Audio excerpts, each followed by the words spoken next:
jërëjëf téléspectateur Leral TV ba tey ñoo ngi fi ci Daaru Muxti ci màggal gi nga xam ne édition 2024 xëy na ñu fekkaat fi ñu wéy réaction yi rek ba tey ñu gis fi Sonko numéro 2 ñu bàyyi ko mu yëkkati ay kàddu fi nga xam ne lan ma ko war a teewaay fii nii ak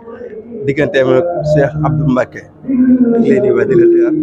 waaw ñu ngi lay ziar bu baax comme ni nga ko waxee ñu ñëw tey si màggal bi ñëw def suñu wareef diggante jullit ak moromam voilà suñu teewaay tey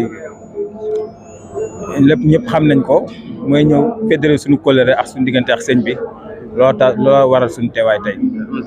mais ku wax Sonko numéro 2 sa xel Ousmane Sonko jamono ji gis nañ deal bi di tax Ousmane Sonko ak président Macky Sall ba mu jot muy libéré détenu politique yow en tant que Sonko numéro 2 ndax amoo loolu xaw a diggante complicité bi am président Macky Sall Ousmane Sonko ba war a ñu libéré détenu yu bëri wala yow noo ko gisee. non xam nga tey ku xam Ousmane Sonko xam na ni moom ay caaxaan du ci dugg ay deal du ci nekk xëy na nag actuellement dafa mënagul wax moo tax ñi bëri di ko sosal di wax yoo xam ne dara du si dëgg mais Ousmane Sonko ku ko xam wax dëggam xam ne du kuy dialogue wax Macky Sall wala kuy di tegax moom deal xëy na tombé moo war a ay gaaf rek waaw moom mi jëloon nit ñi jàppaleen te defuñu dara xam naa moo toog ba si yàgg bàyyi leen pour jéem a nax askan bi mais lépp loo xam ne rek moom xalaat na ko rek xamal ni askan bi jiitu nañ ko ci. mais kon la ma waral libération yu bëri gis nañ presque poste politique boo dem wala président boo dem ci Sénégal libéré nañ fa nekkoon ñu jàppoon ñu ne ko ay projet bi bàyyi nañ leen. waaw parce que loolu suñ ko laajoon président Macky Sall si lay gën a yomb tontu bi si lay gën a neex parce que moom moo leen jàppoon te defuñu dara mu toog ba si yàgg bàyyi leen mais kon nu mu la ko waxee rek loolu yëpp bëgg na lëndëmal xelu sénégalais yi ba li ñu jëm muy élection yi gars yi fàtte ko. am na solo voilà ñu gis fan yii dialogue am président Macky war a dialogue. ginnaaw bi ma rapporté élection yi. mu war a dialogue ndax yéen a pare ngeen pour dem. non xam nga dialogue moom du lu ñu war a wax moment bii président Macky Sall lu mu war a def mooy sénégalais dañ ko jox réew mi si njëkk ak teraanga parce que suñu borom bu la defee am njiitum réew rek desetu la dara mais comme niñ ko waxee rek badoola kenn du ko jox nguur. waaw mais lii ngay gis ni affaire de badoolo la parce que askan lëmm jox la seen réew si njëkk ak teraanga nga bëgg leen ko delloo si ay jooy loolu mun naa ñàkk. voilà mais gis nga mu jël décision daane le 2 avril après même bu jëlee bu doon sax dama leen bàyyi réew est-ce que loolu tamit nekkul loo xam ne yéen a ko posé ab non gis nga président Macky Sall pour tënk wax ji ay waxam jarul dóor sa doom lu mu wax rek nekk unxu ba nga gis leneen parce que lu mu wax du ko def actuellement lu mu war a def mooy jàpp det élection yi ñi dem si jàmm ak salaam mu joxe réew mi si jàmm ak salaam comme ni ko askan bi joxee réew mi nekk si jàmm parce que actuellement loolu lañ soxla. gis nañ bëgg dem yéen waa Dakar Pikine ngeen woote ab journée votant mel ne loolu ndax seen bopp la ndax Sénégal ndax gis nañ parce que élection bi dafa xam ne reporté nañ ko Macky Sall tey mu ne bu ko neexee mën naa jege jàpp ab dara te mujj fenn yéen ngeen da ngeen voté est-ce que loolu tamit non loolu dañ ko def pour wan ne rek élection waroon na am bis sàngam ñi def ko noonu pour la forme mais ku xam waa Pastef duñ dox si ay caaxaan président Macky Sall luñ koy ñaan mooy mu jàpp det élection yi nit ñi dem si seex jàmm parce que réew mi jàmm la réew mu am dal la voilà parce que joxewuñ ko réew mi nii dañ ko jox réew mi si njëkk ak teraanga kon nañ ko jox si njëkk ak teraanga. Diomaye président est-ce que ba léegi mi ngi am wala. mi ngi am ba léegi.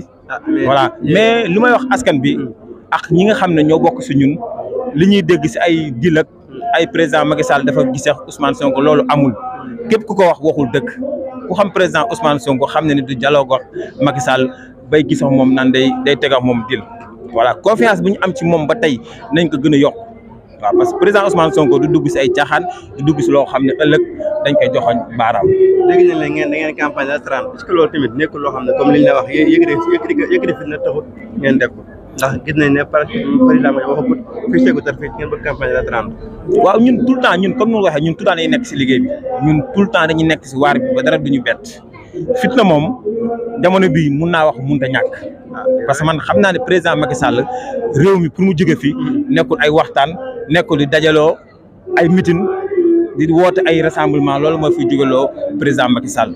gëm naa ne président Macky Sall pour mu jóge fi foog askan bi jug taxaw xeex ak moom mu mun fi jóge mais bi dee ay waxi kese jëlee fi président Macky Sall. waaye kilifa diine gis na yéen ñooy réseau section ngeen leen ñaañ est-ce que loolu yenn na maanaam ci réew mi. non man de gisuma non man ŋàññiwuma sëriñ si ŋàññiwuma kilifa diine yi gisuma tam aussi ku bokk si ñun kuy ŋàññi kilifa diine yi kilifa diine nag comme ni ñu la ko waxee kilifa moom kenn du ko jiitu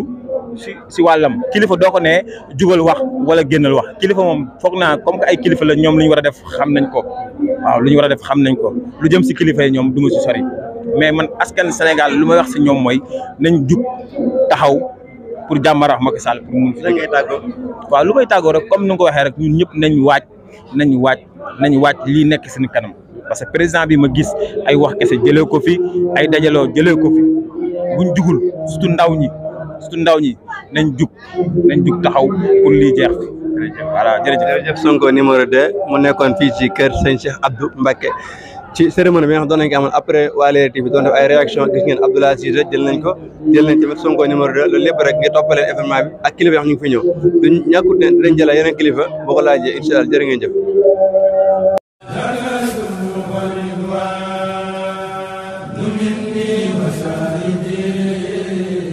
رقيب متين فيه